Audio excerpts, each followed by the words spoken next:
দেবাদিদেব মহাদেব। তিনি সকল দেবদেবীর দেবতা। তিনি আদি, তিনিই অন্ত, তিনি স্বয়ম্ভু। তিনি একাধারে যেমন সৃষ্টির কর্তা, তেমনি তিনি ধ্বংসেরও কারক। বিভিন্ন পৌরাণিক কাহিনীতে আমরা তার ত্রিনয়নের কথা জানতে পারি। এমনকি বিভিন্ন বিগ্রহে, চিত্রে তার ত্রিনয়ন দেখা যায়। তবে জানেন কি, কেন তার এই ত্রিনয়ন খুলেছিল? চলুন এই ভিডিওতে জেনে নেওয়া যাক তার ত্রিনয়ন সম্পর্কে। জানা যায় তার তৃতীয় চক্ষু সৃষ্টি ও ধ্বংসের সময় উন্মোলিত হয়। মহাভারতে দেবী পার্বতী ও মহাদেবের এক কথোপকথনে এই ঘটনার বিবৃতি রয়েছে। সেখানেই তার তৃতীয় চক্ষুর উন্মোলিত হওয়ার তথ্য পাওয়া যায়।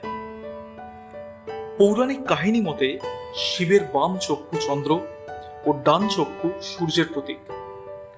একদিন শিব ধ্যানমগ্ন থাকাকালীন দেবী পার্বতী তার সঙ্গে খেলার ছলনা করছিলেন। খেলার ছলে শিবের দুই চোখ চেপে ধরেছিলেন তিনি, আর তার ফলেই গোটা পৃথিবীতে নেমে আসে অন্ধকার। তাই পৃথিবীকে আলো দিতে তৃতীয় চোখ খুলতে বাধ্য হয়েছিলেন দেবাদিদেব। এর ফলে পৃথিবীতে ফিরে আসে আলো ও শক্তি। কিন্তু মহেশ্বরের চোখ থেকে উৎপন্ন হওয়া তাপে পার্বতীর দুই হাত ঘামতে থাকে। শোনা যায় দেবীর ঘাম ও শিবের জেদ মিলিয়ে সেই ঘাম মাটিতে পড়ে জন্ম নেয় এক শিশু, আর তার নাম দেওয়া হয় অন্ধকার। এরপর এক অসুর তাকে দত্তক নেয়।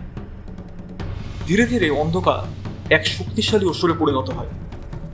ভগবান শিব অন্ধকারকে একটি বর দেন ও বলেন, এমন কোনো মহিলার প্রতি সে আকৃষ্ট হবে যার প্রতি আকৃষ্ট হওয়া তার উচিত নয়, আর তাতেই তার মৃত্যু হবে।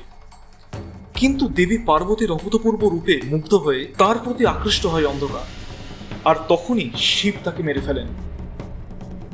তাই কোনো কামনাকে নিঃশেষ করে দেওয়ার একটি প্রতীক হলো এই তৃতীয় নেত্র। শিব কামনাকে শেষ করে বুঝিয়েছিলেন কোনো কামনা না পেলেই আসে যন্ত্রণা, আর তাই তা থেকে দূরে থাকাই শ্রেয়। আবার অন্য এক কাহিনী অনুসারে সতীর মৃত্যুর পর অত্যন্ত শোকাহত হয়েছিলেন মহেশ্বর। তিনি একটি গুহায় চলে যান ও ধ্যানে মগ্ন হন। জানা যায় ইতোমধ্যে সতী পার্বতী হিসেবে জন্ম নিয়েছিলেন। দেবতাদের অনেক চেষ্টাতেও শিবের ধ্যান ভঙ্গ করা সম্ভব হয়নি।